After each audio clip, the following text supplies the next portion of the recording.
अकोला जिल्ह्यातील सर्वोपचार रुग्णालयातील जेवणाचा दर्जा, वाढ परिसरातील स्वच्छता, कर्मचाऱ्यांची अनुपस्थिती आणि रुग्णांशी होणारी वर्तवणूक या मुद्द्यांवर पश्चिम अकोला मतदारसंघाचे आमदार साजिद खान पठाण यांनी गुरुवारी रुग्णालयाची पाहणी करत प्रशासनाकडे नाराजी व्यक्त केली आहे। पाहणी दरम्यान आमदारांनी विविध वार्डला भेट देऊन रुग्णांना दिले जाणारे जेवण तपासलं।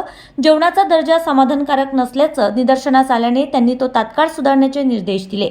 दर्जाबाबत तक्रारी आल्यास संबंधितांवर कारवाई करण्याचा इशाराही त्यांनी दिलाय। यावेळी काही ठिकाणी वॉर्ड बॉय उपलब्ध नसल्याने रुग्णांच्या हालचालीत अडचणी येत असल्याचं आढळून आलं। रुग्णांचे नातेवाईक स्ट्रेचरद्वारे रुग्णांना हलवत असल्याचं दिसून आलं। या संदर्भात आवश्यक मनुष्यबळ उपलब्ध करून देण्याची गरज असल्याचं आमदारांनी नमूद केलंय। पाहणी दरम्यान काही रुग्ण व नातेवाईकांनी कर्मचाऱ्यांच्या वर्तवणुकीबाबत तक्रारी केल्या आहेत। रुग्णालय हे जनतेच्या सेवेसाठी असून कर्मचाऱ्यांनी संयम व जबाबदारीने वागावे अशा सूचना आमदारांनी दिल्या आहेत। दरम्यान रुग्णालयातील काही कंत्राटांबाबत राजकीय हस्तक्षेपाच्या चर्चेचा मुद्दाही उपस्थित करण्यात आलाय। कंत्राट प्रक्रियेची पारदर्शकता राखली जावी व सेवांवर प्रभाव पडू नये अशी अपेक्षा व्यक्त करत हा विषय अधिवेशनात मांडण्याचा इरादा आमदारांनी व्यक्त केलाय।